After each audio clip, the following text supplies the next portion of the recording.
what about a third wife? Would you marry a third wife? I'm not looking for a third wife.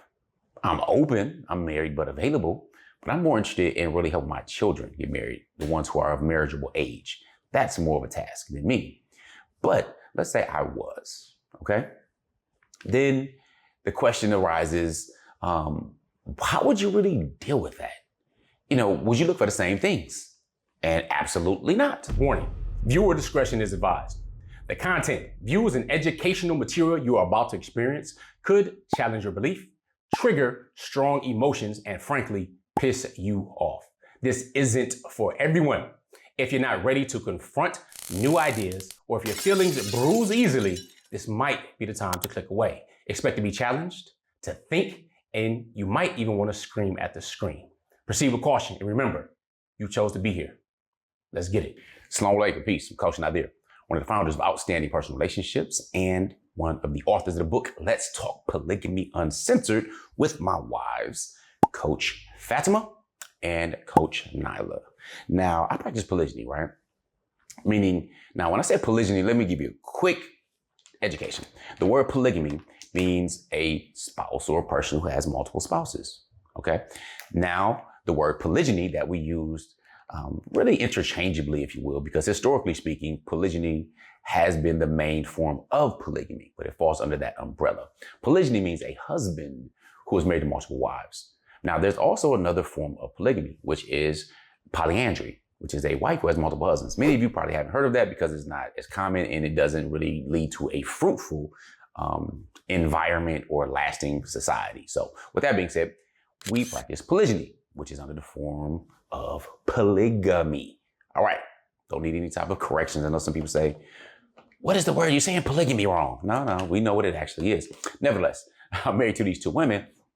And one question I get, inquiries they also get is, well, what if you marry a third? Like, okay, marry up to 4. So we have this saying, and it's true, though we joke about it because it's funny. The way it sounds, he's married, but available. Now, if you're pro morals, you being available simply means that you can marry more wives. Okay, so marry a third wife, marry a fourth wife. So that's what married but available means. So if you're monogamy, you're married but available. So if you're a practicing Muslim man, you can marry up to 4, albeit there are conditions that you should be satisfying. So with that being said, what is it? Coach Nyla, looking for a third wife. Here, I've shared this before. I wasn't necessarily looking for a second wife. I was married, but available. I wasn't out searching like I'm gonna find another wife or help me find a wife. No, wasn't even doing that. That's not how it worked, how it happened, how it worked out. If you want details on that, you can watch some of our other videos where we discuss how things started.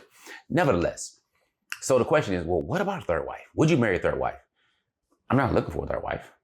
I'm open, I'm married but available. But I'm more interested in really helping my children get married, the ones who are of marriageable age. That's more of a task than me.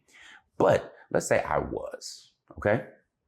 Then the question arises, how would you really deal with that? Would you look for the same things? And absolutely not. See, the first time I got married, I was 19 years old. Now, was I looking for a 19 years old?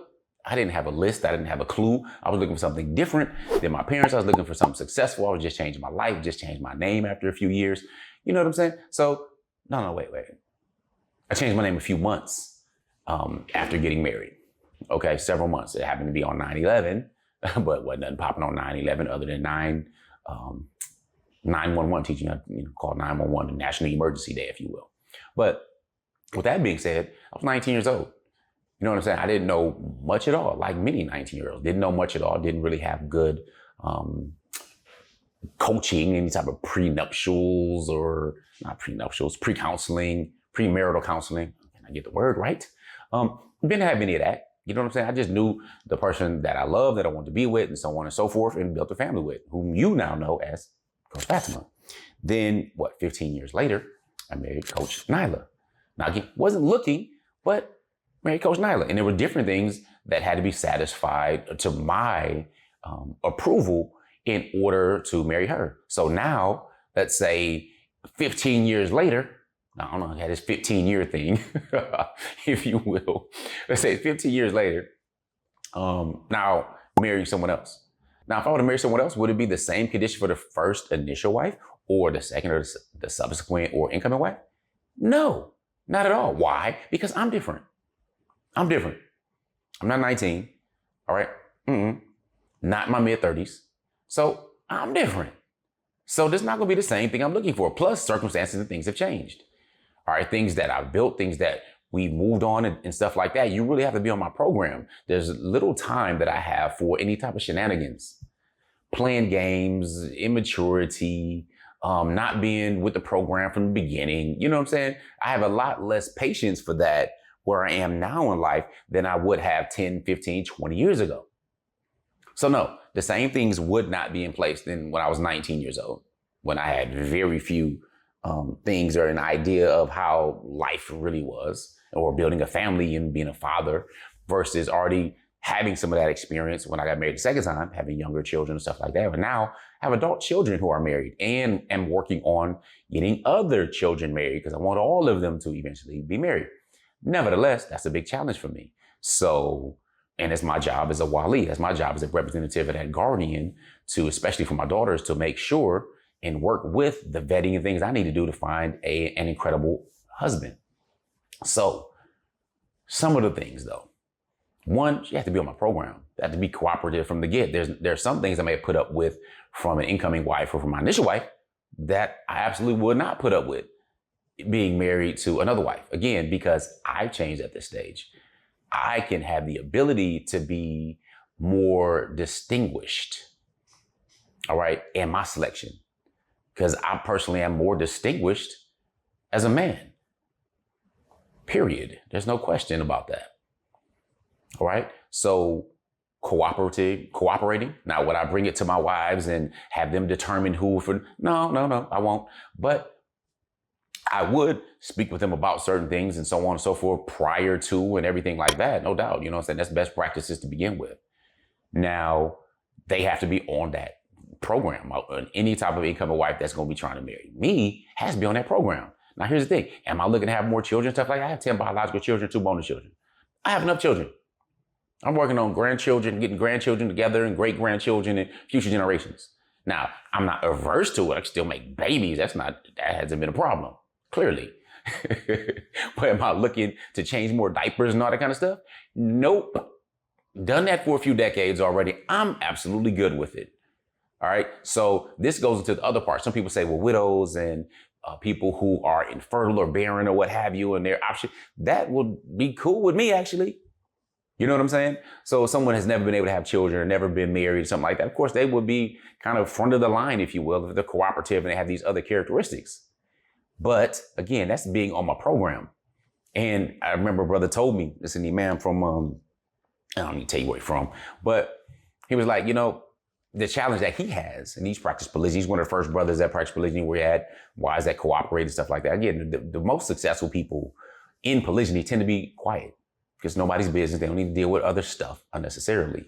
So he was sharing with me, he said, man, my challenge is that because I'm an imam and do different things and travel here and there and so on and stuff like that, is to actually find someone who is sincere about marriage versus just kind of getting a badge under their belt, or I'm married to such and such, or they treat it like a celebrity. So that's something that I could even consider until I spoke with him. He was kind of breaking it down. You know, you get people that play games and they do it on different levels. They think they know you, they study you, they can be conniving, all kinds of stuff. So is that a concern to me? That's a concern if I was in the market for it. But again, I'm not looking. But if I was, do I think that my wives would be jealous or have a situation with it? Or have a problem with it, if you will? Would it be jealous? Yes. Why? Because they're women. That's just natural. You should have a protective jealousy of your family anyway. That's normal. Are they going to get out of pocket or be disrespectful or anything like that? No, because I married women, not girls. That type of behavior is not acceptable or reflective of them on their personalities to begin with.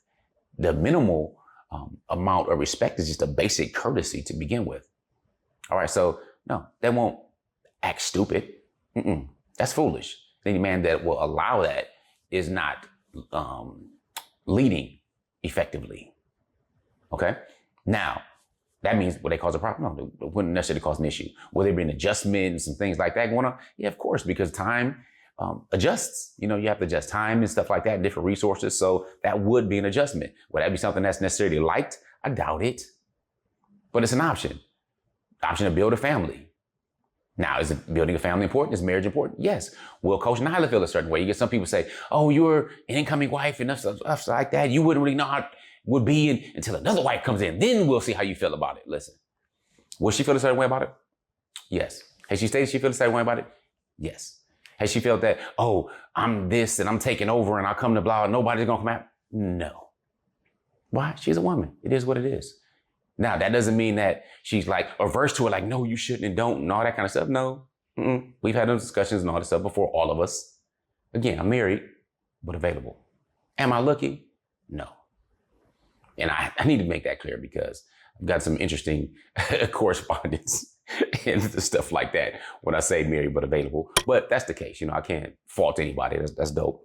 But again, because I've changed, then my requirements are different. They're more stringent now with what I know and what I expect and what the goals are and everything for the family and legacy than it would be 5 years ago even, especially 15, 20, 30 years ago. Almost 30 years ago, since we're coming up on our 30th anniversary, me and Coach Fatimah and I. So think about that. Where are you? We're not having the same issues and challenges as a brand new first time married man. No.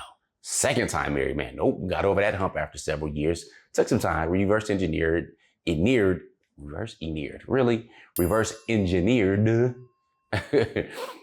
winning formula, if you will. Now we share that with many others and help them get their shifts together. So with that being said, prayerfully, you got some good stuff. What I want you to do is put in the comments, third wife, like for real, like third wife. Put that in the comments. Let me know you rock with me with the video. Let me know your thoughts. How would you go ahead and vet, or what questions would you have for that situation? All right. Would you be more distinguishing or discerning in your process? All right, let me know. And if you are initial or incoming wife or first, second wife, third, whatever, let me hear your thoughts. Well, put in third wife in the comments. I look forward to hearing from you. Remember, wish changes nothing, but a decision changes everything. I'm Coach Nazir. Coach, help people get their shift together. Assalamu alaikum. Peace.